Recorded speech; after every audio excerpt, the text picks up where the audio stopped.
हर वर्ष 26 जनवरी को गणतंत्र दिवस के दिन जो है वो पद्मा अवार्ड्स को घोषित किया जाता है।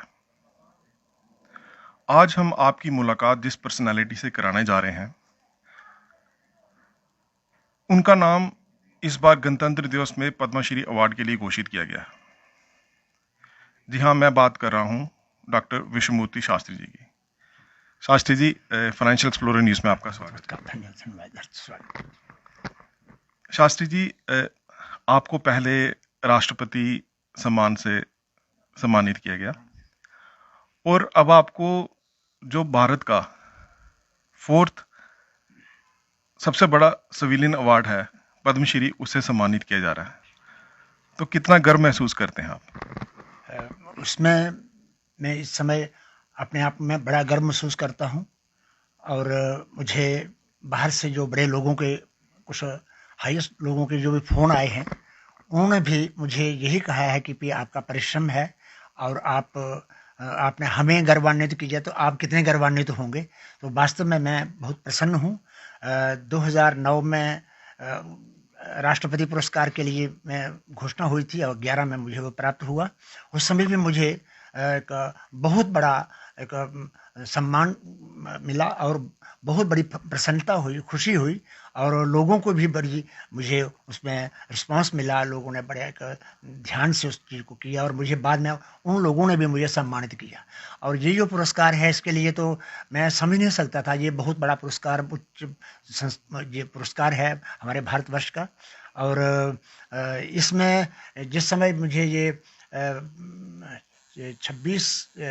25 की तारीख की बात है, तो मुझे मिनिस्ट्री से फ़ोन आया कि आपको ये पद्म अवार्ड जो है वो मिलने जा रहा है, तो क्या आप इसको स्वीकार करेंगे कि नहीं करेंगे। तो फिर मैंने यही कहा भी एक तो नेकी और दूसरा पूछ पूछ, ऐसी बात नहीं है महज, आप यदि मैं उसके योग्य हूँ और मुझे तो वो तब आप मैं मुझे दे सकते हैं। उन्होंने कहा ठीक है, आप किसी से बात कहना नहीं। लेकिन मुझे उसी समय अपने पूजा रूम में था और पूजा कर रहा था, मैं मेरी आंखों में आंसू आ गए उस खुशी के कि भाई मैं कैसे इस प्रकार की इन क्षणों को मैं साझा करूं सबके साथ। और मैं सबसे पहले मैंने ये अपने जो इष्ट आराध्य देवता है, मैंने उनको ही कहा कि ये आपकी ही कृपा है, मैं तो ऐसे कुछ नहीं, लेकिन फिर भी आपने मुझे बढ़ाया है, तो मुझे बहुत प्रसन्नता हुई। तो ये है कि मनुष्य आगे काम करता है, पढ़ता है, लिखता है, तो उसके आगे उसका रिस्पांस मिलता जाए और कुछ उसके जिस काम के लिए हम आगे बढ़े हैं उस काम का कुछ हमें पुरस्कार मिलता जाए तो वो और ज़्यादा होता है।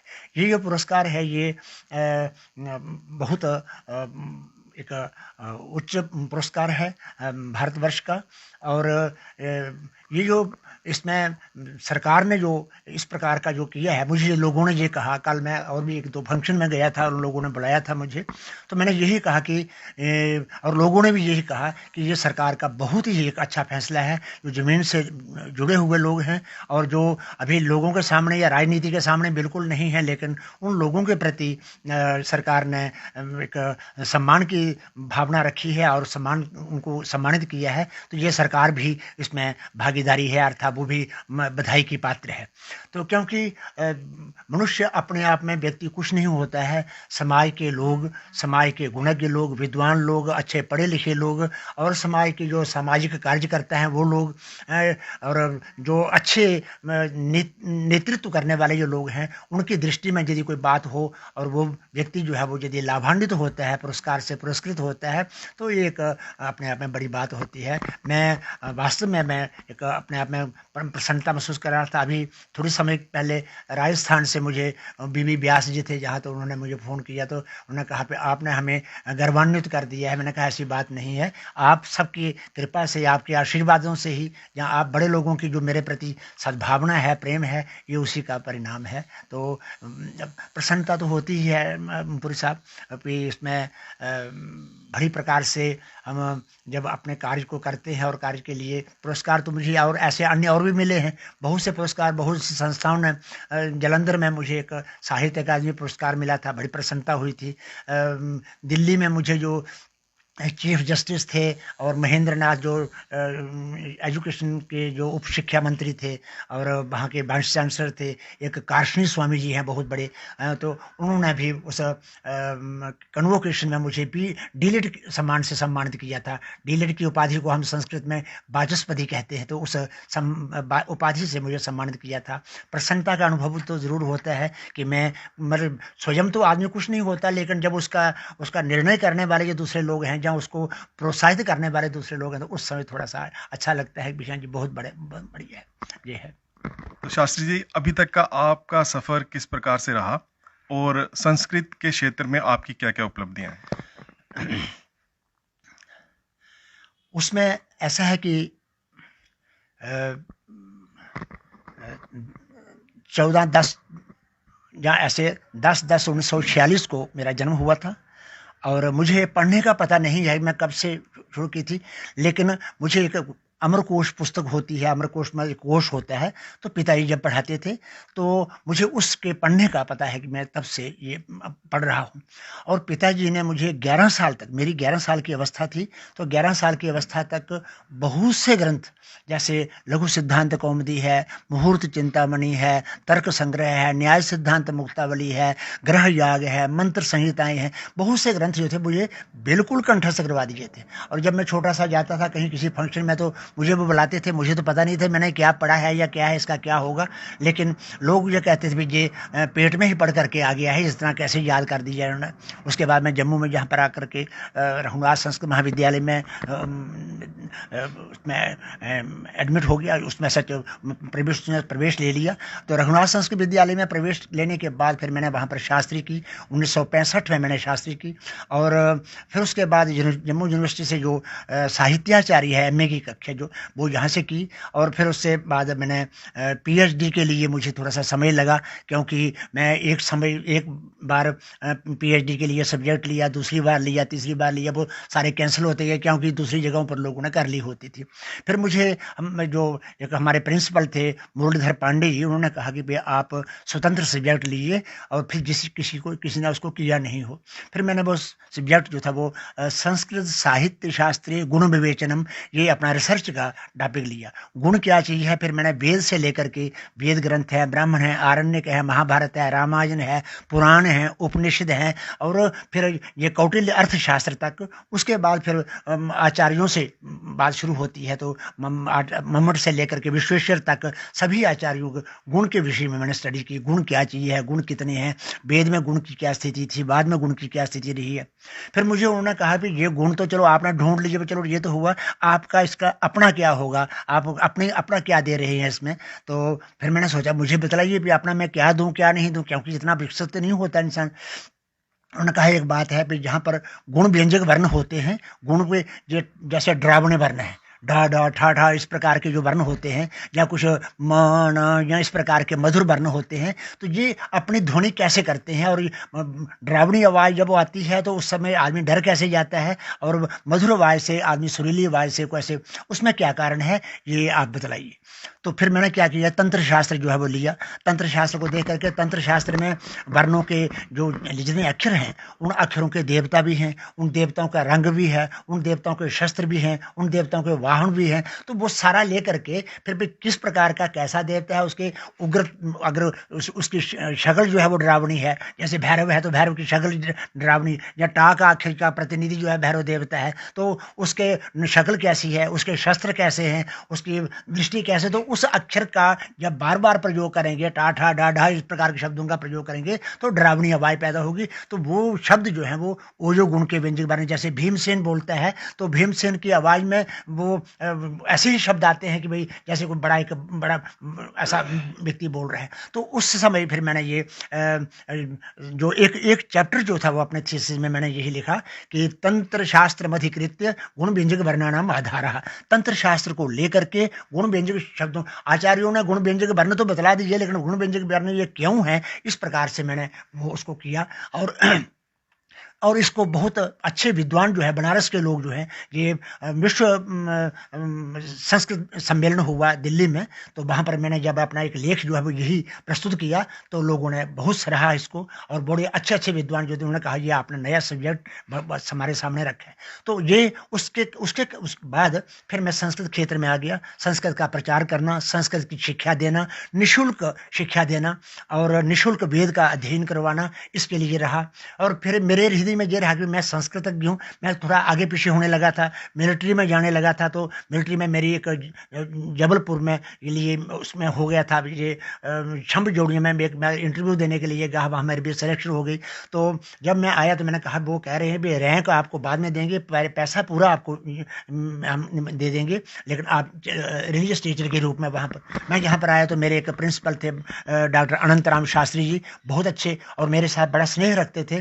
तो मैंने उनको कहा भी मेरी सिलेक्शन हो गई है। उन्होंने कहा बिल्कुल नहीं, आपको इतना शास्त्र कंठस्थ है, इतना वेद कंठस्थ है, इतना सब कुछ, उसका उपयोग नहीं वहाँ पर रहेगा। तो आप जहाँ पर रहो और आपका जहाँ पर विकास होगा, और ठीक है आज पैसे यहाँ पर कम हैं लेकिन कल आपको पैसे ज़्यादा होंगे। तो फिर मैं वहाँ पर नहीं गया। मेरे टीचर के लिए भी स्कूल में हुआ, उस समय वहाँ से भी, वहाँ पर भी ज़्यादा ग्रेड था, लेकिन मैं फिर भी उन्होंने मुझे रोका भी वहाँ पर नहीं जाओ। फिर मैं आस्ते आस्ते धीरे धीरे ये चलता रहा, और संस्कृत के क्षेत्र में फिर ये अब अपने जब मैं 1967 में 23 दिसंबर 1967 में ये डॉक्टर करण सिंह जी की जो संस्था रघुनाथ संस्कृत महाविद्यालय है, मुझे वहाँ पर ब्रिगेडियर घनसार सिंह थे और चेतराम चोपड़ा जी थे, विद्यासागर जी थे, तो उन्होंने सबने नियुक्त करके मुझे वहाँ पर अध्यापक के रूप में रख दिया।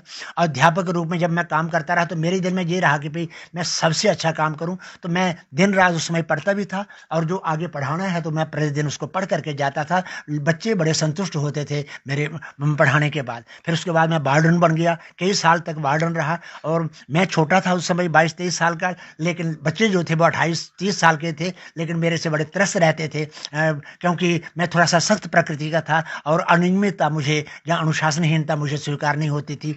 और उस समय में ये आगे थोड़ा बढ़ता चला। फिर उसके बाद जब मैं रघुनाथ संस्कृत महाविद्यालय से जब इसको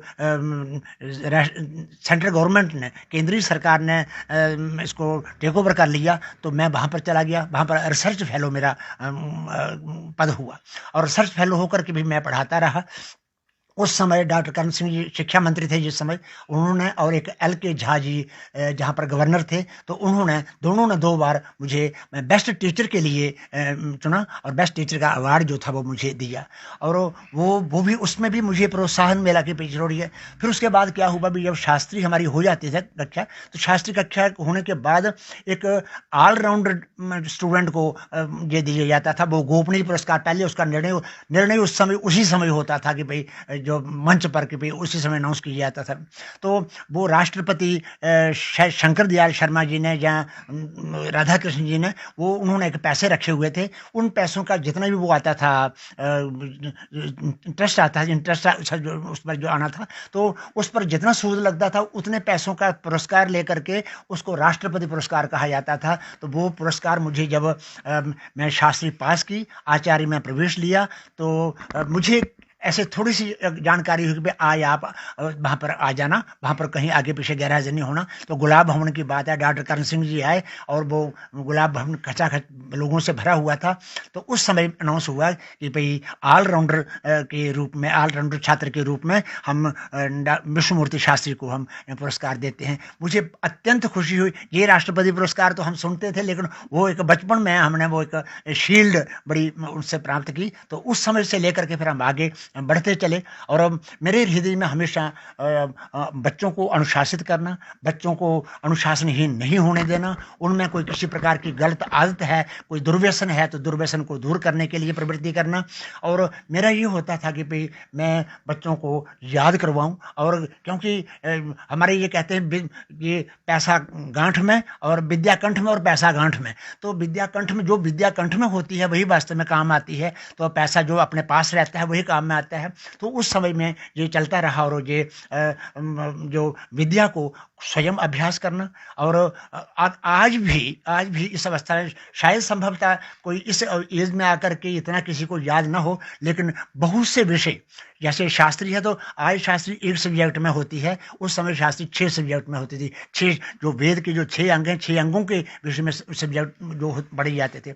आज वो जो ग्रंथ हैं, जो चाहे वो ज्योतिष है, दर्शन है, न्याय है, या वेद है, या उसमें साहित्य है, व्याकरण है, तो उन सब्जेक्टों को लेकर के होती। तो आज मैं उस चीज़ों से भी बड़ा उपकृत हूँ जो मैं, और सिर्फ उपकृत नहीं, पढ़ करके किताबों में ही रह देना चीज़ नहीं है। मैंने उन चीज़ों को याद किया, आत्मसात किया और उसको ये कंठस्थ किया। और ये कंठस्थ करने का जो मुझे फायदा मिला है ना, वो बहुत मिला है। मैं कभी प्रवचन करता हूँ, कभी कुछ आगे पीछे जाता हूँ, तो मुझे अपने आप में नैतिकता के श्लोक वहां से आ जाते हैं, पंचतंत्र के आ जाते हैं, हितोपदेश के आ जाते हैं, और दूसरे शास्त्रों का कोई प्रसंग आ जाते हैं। तो ये देखा है कि यूरोप में और यूएस जैसी कंट्रीज में आयुर्वेद और संस्कृत काफी पॉपुलर हो रही है।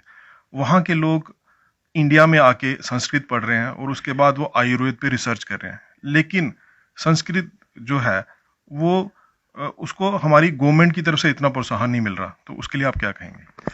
हाँ, देखिए, ये एक बहुत बड़ी बात कही आपने कि यूरोप में, अमेरिका में संस्कृत के प्रति, जापान में तो पहले से बहुत झुकाव था, और इन देशों में भी संस्कृत के प्रति बड़ा झुकाव हुआ है।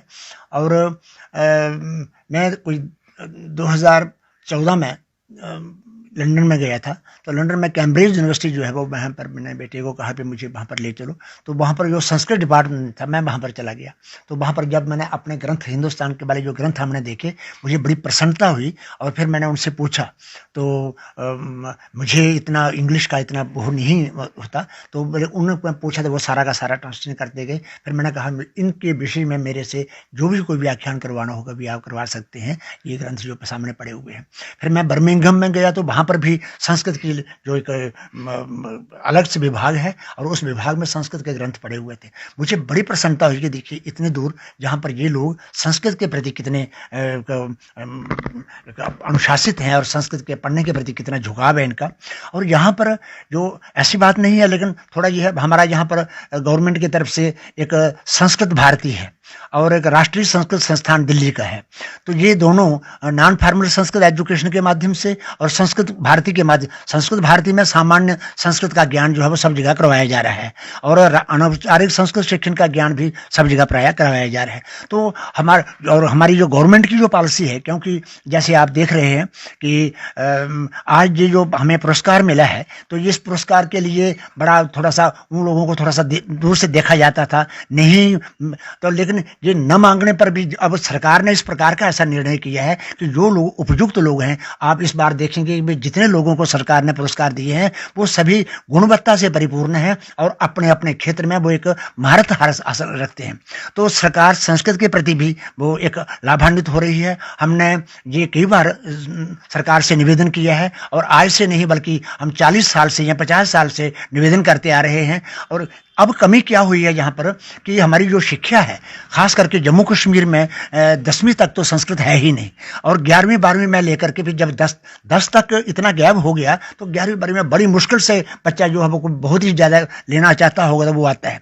इसलिए सरकार से हमने बहुत बार आग्रह किया है कि प्रारंभिक कक्षाओं से या 6ठी कक्षा से जैसे पहले थी संस्कृत, उसी प्रकार संस्कृत जो है वो यहाँ पर रखी जाए, और ताकि जो आगे आने वाले जो लोग हैं जो संस्कृत पढ़ना चाहते हैं वो बड़ी प्रकार से ले लें। ऐच्छिक विषय के रूप में ना रखें बल्कि कंपल्सरी विषय में रखें, तो ये बहुत अच्छा रहेगा। और सरकार भी इस विषय में प्रयास कर रही है। हमारे राष्ट्रीय संस्कृत संस्थान के अंतर्गत केंद्रीय संस्कृत विद्यापीठ थे, वो केंद्रीय संस्कृत विद्यापीठ जो है वो एक मानित डीम्ड यूनिवर्सिटी बन गई। डीम्ड यूनिवर्सिटी के बाद अब हमारा यहाँ कैंपस जो है जिसमें जहाँ पर मैं प्रिंसिपल था, काम करता था, वहाँ पर वो अब केंद्रीय संस्कृत विश्वविद्यालय के रूप में परिणत हो गया है। तो प्रोग्रेस तो हो रही है, लेकिन उसके बाद ये बहुत बड़ी बात आपने कही है कि संस्कृत के पढ़े हुए जो लोग हैं, चाहे वो आचार्य करें, एमए करें, पीएचडी करें, डीलिट करें, लेकिन उनको उनकी खपत होनी चाहिए किस किस विभाग में किस किस जगह पर वो जाएं, और हर जगह पर यूनिवर्सिटी से निकलने के बाद वो किस स्थान पर जाकर के अपनी नौकरी करें, सर्विस करें, तो वो सारा का सारा जो है वो गवर्नमेंट का ही दायित्व बनता है। और जहाँ तक मुझे ख्याल है कि गवर्नमेंट जो है, ये सरकार जो है, ये अवश्य ही प्रयास कर रही है और करेगी कि जिससे कि हमारी भारत में भारतीयता जो है वो ठीक प्रकार से बने भी। आज थोड़े से दिन पहले जहाँ पर बात हुई तो गवर्नर साहब जो हमारे ये मनोज कुमार सिन्हा साहब, उन्होंने एक बहुत अच्छे सुझाव मांगे कि, तो हमने ये कहा कि भाई समरसता बनी रहे। जैसे श्रीनगर है तो श्रीनगर में अब बड़ी परंपरा से कुछ बातें नहीं रही हैं, लेकिन जितना भी शास्त्र है वो सारा का सारा शास्त्र का निर्माण श्रीनगर में हुआ है। और श्रीनगर में जो पहले शिक्षा थी, बनारस के लोग पढ़ने के लिए श्रीनगर में आते थे, कश्मीर में आते थे। काश्मीरान जब जगजू भी धारण करते थे, ब्रह्मचारियों को यह कहा जाता था कि आप कश्मीर में जाओ पढ़ने के लिए। आज वो कश्मीर की स्थिति नहीं है। अभी अब वो लोग कश्मीर के, अब हम लोग जो है वो बनारस में जाते हैं पढ़ने के लिए। लेकिन ऐसी स्थिति बने कि जैसे शारदा पीठ था, तो शारदा पीठ की स्थापना जो है वो पुनः हो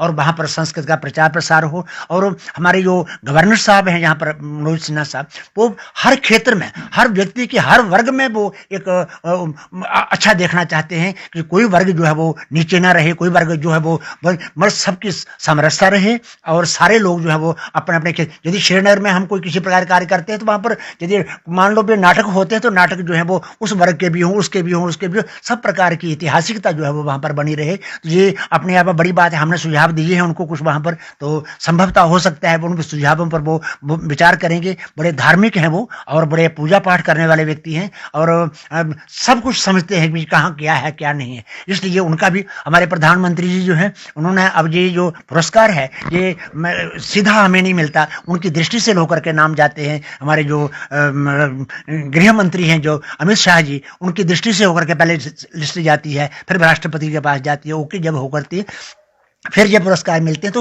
मतलब कुछ ना कुछ ऐसा हमें दिखाई दे रहा है। और जनता ने कल मुझे ये कहा कि भाई इस बार गवर्नमेंट ने, सरकार ने बहुत अच्छे निर्णय किए हैं कि जो पुरस्कारों की घोषणा की है और जिन जिन लोगों को मिले हैं वो गुणवत्ता परिपूर्ण है, कुछ इस प्रकार की बातें आई हैं।